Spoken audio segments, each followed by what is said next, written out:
अस्सलाम वालेकुम students. Ninth class computer science, page number 17, formulation of an algorithm. There are different notations, keywords to write an algorithm. हम मुख्तलिफ notations को, keywords को इस्तेमाल करते हैं एक एल्गोरिदम को लिखने के लिए।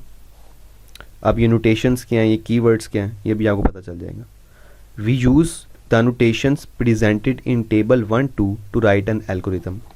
टेबल 1-2 के अंदर कुछ नोटेशंस लिखी हुई हैं जिनको हम इस्तेमाल करते हैं एक एल्गोरिदम को लिखने के लिए।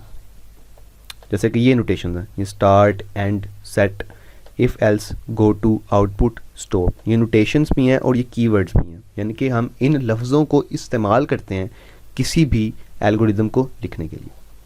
सबसे पहले start. It is the starting point of an algorithm. ये किसी भी एल्गोरिदम का स्टार्टिंग पॉइंट है।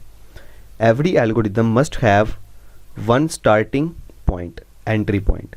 हर एल्गोरिदम का एक लाजमी स्टार्टिंग पॉइंट या एंट्री पॉइंट होना चाहिए। Input. It is use to get input from a user and store it in computer memory with some name. ये इनपुट इसलिए इस्तेमाल होता है ताकि हम यूज़र से इनपुट ले सकें और वो जो इनपुट है किसी न किसी नाम से कंप्यूटर मेमोरी के अंदर स्टोर हो जाए, सेव हो जाए। Set. It is use to give name to data in computer memory.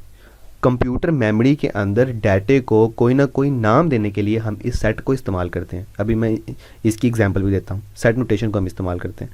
It is also use to update the value of existing data. Existing data की वैल्यू को अपडेट करने के लिए भी इसको इस्तेमाल किया जाता है।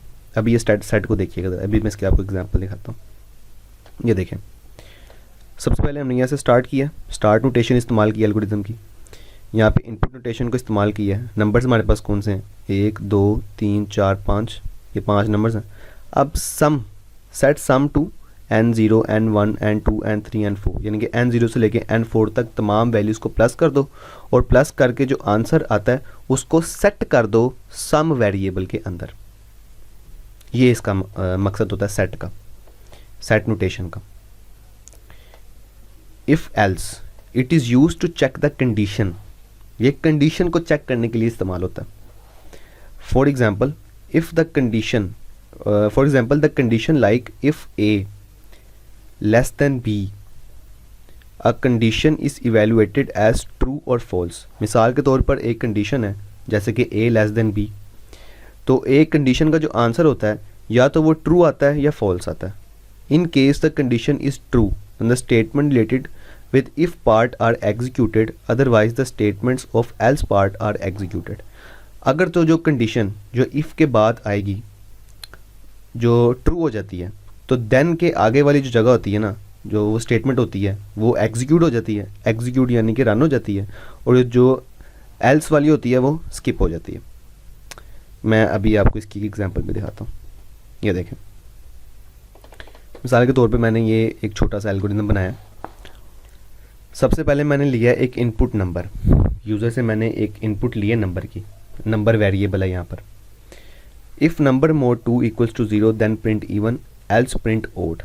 अब फॉर एग्जांपल मैंने नंबर यहाँ पर दे दिया 2, तो नंबर की जगह पे आ जाएगा 2, इस नंबर की जगह पे क्या आ जाएगा? इस नंबर की जगह पे आ जाएगा 2। 2 मोर 2 इक्वल्स टू 0, 2 को 2 पे डिवाइड करेंगे तो रिमाइंडर हमारे पास 0 ही आएगा। देन प्रिंट इवन, तो फिर मैं क्या प्रिंट कर देगा? इवन। ये प्रिंट है, जब 0 आता है तो आपको पता है जब रिमाइंडर में हमारे पास 0 आ जाता है तब वो नंबर हमारे पास इवन होता है। जब 1 आता है तो वो ओड नंबर होता है। अब जब ये कंडीशन जो है नंबर मोर 2 इक्वल्स टू 0, जब ये ट्रू हो जाएगी तो देन के आगे ये प्रिंट लिखा हुआ ना, ये प्रिंट इवन, ये एग्जीक्यूट हो जाएगा। ये प्रिंट इवन, इवन को प्रिंट कर देगा, और एल्स प्रिंट ओड जो लिखा हुआ ये स्किप हो जाएगा। अगर तो ये कंडीशन, अब यहाँ पे फॉर एग्जांपल मैं 3 दे देता हूँ, तो 3 मोर 2 इक्वल्स टू 0 नहीं, 3 मोर 2 इक्वल्स टू 1, इसका रिमाइंडर 1 आता है, तो ये प्रिंट इवन जो होगा ये स्किप हो जाएगा, और एल्स क्या है लिखा हुआ है प्रिंट ओड, ये एग्जीक्यूट हो जाएगा। ये ही उस लाइन का मतलब था। इसको मैं फिर अगेन पढ़ता हूँ। In case the condition is true, then the statements related with if part are executed, otherwise the statements of else part are executed. अगर तो condition true होती है तो if part के आगे जो statement आती है वो execute होती है. अगर execute नहीं हो, अगर तो condition false हो जाती है तो फिर else part के आगे जो statement आती है वो execute होती है. Usage: suppose a equals to 5 and b equals to 7. If a less than 5, set c to 10, else set c to 20. Writing else part is optional. इसका मतलब देखिए ज़रा, राइटिंग एल्स पार्ट इस ऑप्शनल से मुराद है कि अगर आप एल्स पार्ट को इस्तेमाल करना चाहते हैं तो ठीक है, अगर आप इसको इस्तेमाल नहीं करना चाहते तो अब इसको ऑप्शनल है, आपके पास ऑप्शन है, आप चाहें तो इसको चूज़ कर लें, चाहे तो आप इसको यूज़ ना करें. इसकी एग्जांपल मैं आपको दिखाता हूँ. ये नीचे मैंने इसकी एग्जांपल ये लिखी हुई है. इनपुट लिया नंबर को, मैंने यहाँ पे 2 इफ़ इस्तेमाल किया. If number mod 2 equals to 0 then print even. If number mod 2 not equal to 0 then print odd. ये वाला जो सिंबल है जिसको मैंने अभी हाईलाइट किया है, ये सिंबल इसका मतलब है नॉट इक्वल, इसे नॉट इक्वल कहते हैं.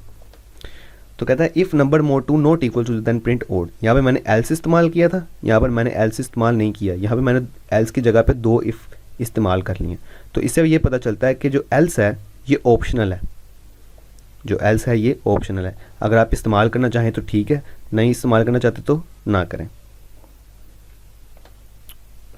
जी, अब इसका मतलब भी मैं आपको बताता हूँ.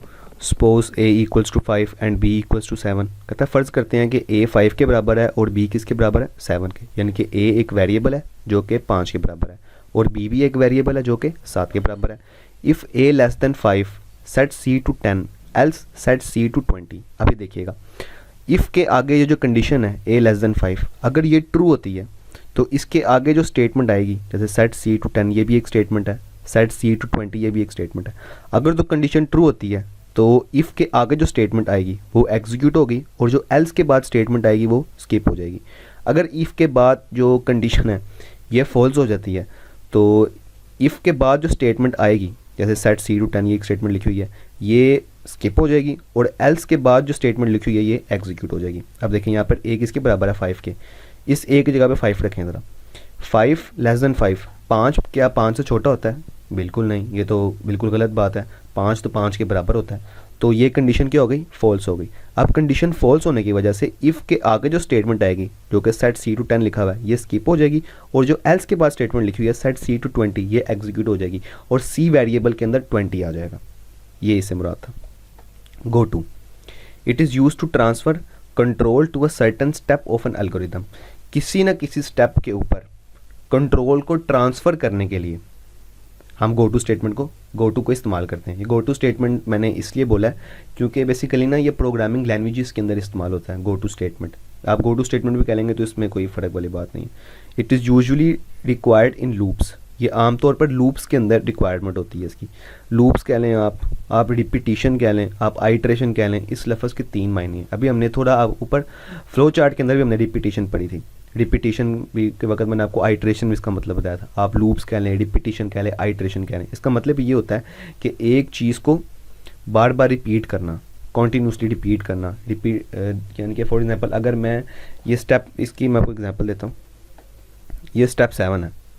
अगर मैं स्टेप 6 से मैं चाहता हूँ कि दोबारा रिपीट हो जाए स्टेप 2 पे, ये रिपीटिशन होगी ना यहाँ पे, स्टेप 2 टू स्टेप 6, फिर स्टेप 6 टू स्टेप 2, फिर स्टेप 2 टू स्टेप 6. ये जो रिपीटिशन नज़र आ रही है इस रिपीटिशन को कहते हैं आइट्रेशन और लूप्स. ये इससे मुराद होता है. इस तरह के एल्गोरिदम से भी हम नीचे पढ़ेंगे, फिर आपको ज़्यादा चीज़ समझ आ जाएगी. Output, it is use to display values. ये वैल्यूज़ को डिस्प्ले करने के लिए इस्तेमाल होता है. Stop, it is a termination point of an algorithm. ये एक एल्गोरिदम का टर्मिनेशन पॉइंट है. टर्मिनेशन हम कहते हैं जब कोई ना कोई वैल्यू क्या होती है, जब कोई चीज़ एंड हो रही होती है उसे हम कहते हैं ख़त्म होना. टर्मिनेशन हम उसे कहते हैं, यानी कि ending point. Examples of algorithms. अब एल्गोरिदम्स की कुछ एग्जाम्पल्स आएंगी. To find the sum product and average of 5 given numbers. ये सबसे आसान है और याद रखना है हर एल्गोरिदम्स के स्टेप होते हैं. स्टेप 1 2 3 4 5 6 7. Step 1 start. कोई भी एल्गोरिदम स्टार्ट करेंगे सबसे पहले स्टार्ट लिखेंगे और कोई भी एल्गोरिदम जब ख़त्म होगा एंड भी आएगा. इनपुट लिया हमने numbers n0 n1 n2 n3 n4. ये सारे मैंने यहाँ पे ले लिए, यहाँ पे नंबर्स की इनपुट ले लिया. अब set sum to n0 plus n1 n2 plus n3 plus n4, यानी कि n0 n1 n2 n3 n4 को प्लस करो और सम के जो वेरिएबल है उसके अंदर इनको डाल दो. Set product to n0 multiply by n1 multiply by n2 multiply by n3 multiply by n4, यानी कि इन तमाम नंबर्स को मल्टीप्लाई करो और प्रोडक्ट के वेरिएबल के अंदर इसको डाल दो। Set average to n0 n1 n2 n3 n4, इन सबको प्लस करो और 5 के डिवाइड कर दो और उसको एवरेज के अंदर डाल दो। स्टेप 6, आउटपुट दो सम प्रोडक्ट एवरेज। ये सम का क्या आंसर आता है, प्रोडक्ट का क्या आंसर आता है और एवरेज का क्या आंसर आता है, उसकी आउटपुट दे दो और स्टेप 7 में ये एंड हो जाएगा। ये इसकी वर्किंग थी सारी। और ये सारी अंग्रेजी उसने वही लिखी हुई है जो मैंने अभी आपको बताई है। In this algorithm step 1 show starting of the algorithm, जो अभी हमने एल्गोरिदम ऊपर पढ़ा है इसके अंदर ये जो स्टेप 1 है ये क्या कर रहा है, स्टार्टिंग बता रहा है कि एल्गोरिदम स्टार्ट होने लगा। Step 2 shows that a user provides 5 numeric values and they are stored in computer memory with the names n0, n1, n2, n3 and n4.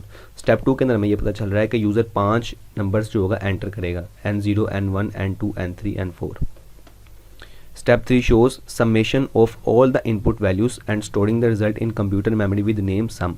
और स्टेप 3 है ये क्या शो कर रहा है, ये समेशन शो कर रहा है, ये जमा होना शो कर रहा है कि तमाम के तमाम जो इनपुट वैल्यूज़ होंगी वो आपस में प्लस हो जाएंगी और प्लस होने के बाद स्टोर हो जाएंगी कंप्यूटर मेमोरी के अंदर, किस नेम के साथ, सम नेम के साथ।